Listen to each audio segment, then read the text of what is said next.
Velvet shadow, unraveled tales await. She stated, "Not now, I'm drained." This was about 3 weeks past. Last night my phone signaled a Cash App alert. "Sweetheart, could you transfer $1,000? It's crucial." I fixated on the screen for an entire minute. Subsequently, I responded. I refrained from investing where I'm unwelcome. The situation initiated in late September. I possess a compact auto garage in Astoria. Not grandiose, merely 3 bays and a consistent clientele from the neighborhood. Typically, I arrive home imbued with motor oil and brake fluid scents. Indeed, I'm fatigued, but not overwhelmingly so. We had been wed for 4 years and matters were satisfactory, ordinary. She worked mornings at a coffee shop in Williamsburg. I managed the garage and we maintained our rhythm. Then one evening I attempted to embrace her in bed and she recoiled. She mentioned feeling drained and I respected her wishes. A week thereafter, the identical situation unfolded. She merely required privacy. 2 weeks later, I made another attempt, this time more gently, merely placing a hand on her shoulder. She swiveled to face the wall and instructed me to cease pressuring her. I remained silent. I flipped onto my back and fixated on the ceiling, at which point I noticed the luminescence emanating from her phone beneath the blanket. She was texting someone at 1 in the morning. The soft, rapid tapping of her thumbs against the screen was audible, suggesting she was involved in a conversation she did not wish to interrupt. I chose not to ask who it was. I merely lay there, listening to her type, and knew that something had shifted. The following day, she awoke prior to her alarm. I heard her in the bathroom, followed by the sound of her rummaging through her closet for an extended period. Upon emerging, she donned a dress I hadn't seen in months, the dark blue one she previously reserved for dining out. She noticed my gaze and informed me that she had plans to meet a friend after work, someone she hadn't seen in a while. I nodded and prepared my coffee. She didn't mention who. Over the subsequent days, she began arriving home later. At first, it was an hour, then doubled. She'd enter around 9 or 10, set her bag on the counter, and head immediately to the shower. No greeting, no discussion about her day, just the sound of running water and a locked bathroom door. One evening, while in the living room, her phone vibrated on the coffee table. She was still in the shower. The screen displayed a text preview. I didn't intervene, but could make out the name. Tyler, it read, along with the message. "Tonight was wonderful. Looking forward to seeing you again." I remained fixed on those words until the screen dimmed. Upon her emergence, hair still damp, I passed her the phone without comment. She examined it, saw the text, and tucked it away in her pocket. Then she informed me she was retiring early due to a morning shift. I stayed on the sofa past midnight, consumed by one word, Tyler. I recognized the name. Years ago, during our initial dating phase, she had spoken about him, a former partner who was a musician with gigs in Brooklyn, yet lacked a stable job. She stated their relationship ended due to his perpetual struggles with organizing his life amidst numerous projects and financial instability. I didn't think much of him thereafter. However, he reappeared in her life, prompting her to arrange plans after work and offer late-night explanations. This piqued my curiosity. Her phone often lay face down on the counter, and she frequently took calls elsewhere in the house. One evening, I returned home early and discovered her sitting on the front steps, giggling on the phone. Upon noticing me, she quickly ended the call. I opted not to confront her, instead observing silently. A few days later, she disclosed that she was staying at Casey's place because Casey was going through a breakup and required company. She casually kissed me goodbye and departed, carrying an overnight bag. She returned home the following afternoon, emitting a scent of cigarettes suggestive of a long night in a bar. Inquiring about Casey's well-being, she assured me he was fine, merely requiring someone to confide in. Subsequently, she expressed a desire for another shower. Upon scrutinizing our shared bank account that evening, I discovered transactions at a Bushwick bar the previous night, totaling $43 on 2 drinks, an expenditure inconsistent with Casey's abstinence from alcohol, having remained sober for 2 years. Remaining silent about the bar visit and the cigarette odor, I continued my routine of fixing cars and returning home. However, I began to take note of subtle changes in her behavior. The immediate glances at her phone upon entering the house, the fleeting smiles at the screen followed by self-conscious concealment, and the diminishing interest in discussing our daily activities. One Saturday morning, while working on a Honda Civic at the garage, my phone rang. It was her. She mentioned she would spend another day with Casey, potentially have lunch and shop. Her tone seemed cheerful, almost delightful. I responded with an okay and ended the call. About an hour later, I went to Williamsburg to fetch a part from a vendor. I opted for a scenic route and came across her coffee shop. Initially, I had no intention of stopping, but upon seeing her seated outside at a table, there was another man nearby, leaning in close, with her laughing heartily. A sound I hadn't heard for months. I continued driving. I didn't stop or honk. Instead, I observed them in my rearview mirror until I turned the corner. She wasn't with Casey, she was with him. And earlier that day, she had looked me straight in the eye and lied about it. By 8 in the evening, she returned home. I sat at the kitchen table, sipping on a beer. She entered carrying bags from an unfamiliar store, placed them, and chatted about her day with Casey as if it were routine. I remained silent, allowing her to speak. Upon concluding, I inquired, "Are you seeing him?" Her expression momentarily froze, then she feigned confusion, asking what I meant. I mentioned his name, Tyler. She chuckled, but the sound was forced. She insisted I was being overly suspicious, claiming they had merely bumped into each other a few weeks back and shared coffee for a casual catch-up. She emphasized it was just closure, nothing more. I asked if she was with him that day. She denied it, asserting she was with Casey, as she had told me. I nodded, took another sip of my beer, and refrained from disclosing my observation of them both. We simply sat in silence until she expressed fatigue and retired to bed. I stayed at the table for an hour more, opting not to pursue her. I didn't inspect her phone. I was already aware. 2 days later, she disclosed she was staying at Casey's once more. She mentioned that Casey was facing difficulties and truly required her assistance. Upon packing, I observed that she selected the high-quality undergarments, items she usually donned when seeking to feel attractive. She bestowed a kiss on my forehead before departing. I delayed until midnight, then navigated to Casey's apartment in Park Slope. Prior, I had visited the location for a birthday celebration. Her vehicle was absent from the premises. I remained stationary for approximately 20 minutes. No signs of life emanated from Casey's windows. I returned home and failed to rest. The following day, I contacted Casey. Inquiring about her well-being in a casual manner, I inquired how she was faring. She expressed confusion, affirming she was fine, and questioned my reason for the call. I divulged no explanation, merely wishing to express greetings. She found it endearing, and we concluded our conversation. My spouse was absent. She had never been there. Upon her return the following afternoon, I observed her arrival on my phone. A few days ago, I had hooked up an old surveillance camera from the store to our Wi-Fi and positioned it by the front entrance. I justified my actions as combating package thieves, but my true motive was clear. I observed her entering, setting down her bag, and heading straight to the bedroom. She spent 20 minutes there before leaving again without contacting me. Upon arriving home later that day, I inspected the bedroom, noticing her drawers were unusually tidy, as if she had been reorganizing her belongings. I peeked into the wardrobe and noticed some of her garments were missing: a pair of jeans, a sweater, my Christmas gift of a leather jacket. I sat on the bed's edge, gazing at the vacant hangers, realizing she was making room in another location. That entire weekend, she did not return home at all. Instead, she texted me Saturday morning saying that Casey required her and she would be back Sunday night. I chose not to reply. Sunday passed without contact, neither text nor call. On Monday morning, a message arrived stating she would return that evening, requiring discussion. Spending the day at the store, my thoughts were elsewhere, dwelling on her upcoming words, her potential tactics, and the new excuse she might present. Upon arriving home, there she was, seated on the couch, serene yet unsettlingly so. She informed me she believed we required some distance.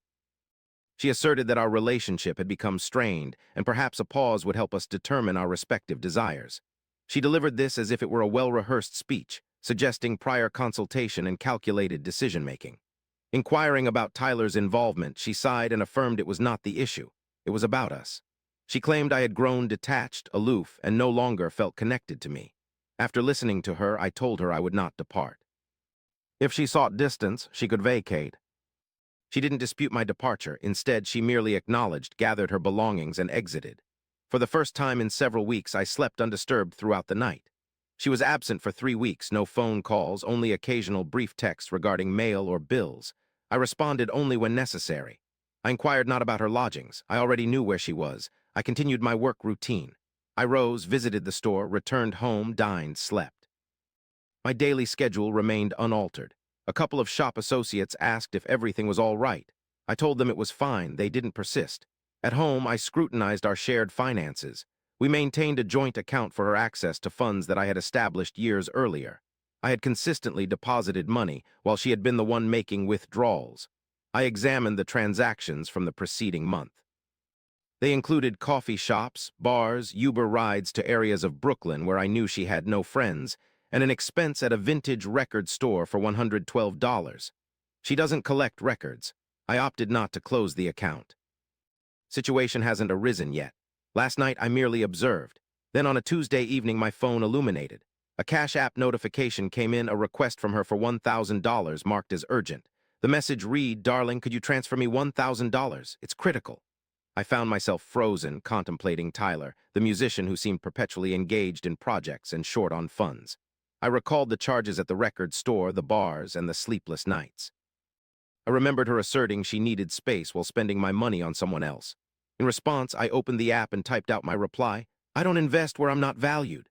I sent it off and left my phone untouched. It vibrated twice in the following 5 minutes. I chose to ignore it. I opted for a drink instead and savored the silence. For the first time in weeks, I experienced something other than emptiness. The next day, I contacted the bank to revoke her access to our shared account. She tried reaching me 6 times that day. I ignored the calls. She left 2 voicemails. I erased them unheard. Upon returning home from the store, I found 11 text messages waiting for me. The initial ones were puzzling, questioning things I had said and their intended meanings. The later texts expressed anger. She accused me of being petty and cruel. She claimed I was making her life more difficult when all she needed was help. I read them all without responding. The following day, I visited a lawyer in Queens in a small office. His name was Morrison, who had handled a customer's divorce a few years prior. I told him I wanted to file for separation. He inquired if I was certain if counseling was considered and other routine questions. I confirmed my decision. He guided me through the paperwork. We had no children or shared property except the apartment, which was under my name. We shared a joint account, which I had already secured access to. He assured me the process would be straightforward. I signed the documents that afternoon. He informed me she would be served within a week. I returned to work and chose not to disclose anything. I also refrained from posting anything on social media. Instead, I maintained a low profile and continued my daily responsibilities. Over the weekend, I gathered her belongings from our apartment, her clothes, shoes, makeup, and more, organizing them in boxes by the door. By Monday, I'd received a text from her. Her message was different this time. She suggested we meet to discuss things, admitted missing me, and expressed regret about the breakup, suggesting we try to reconcile.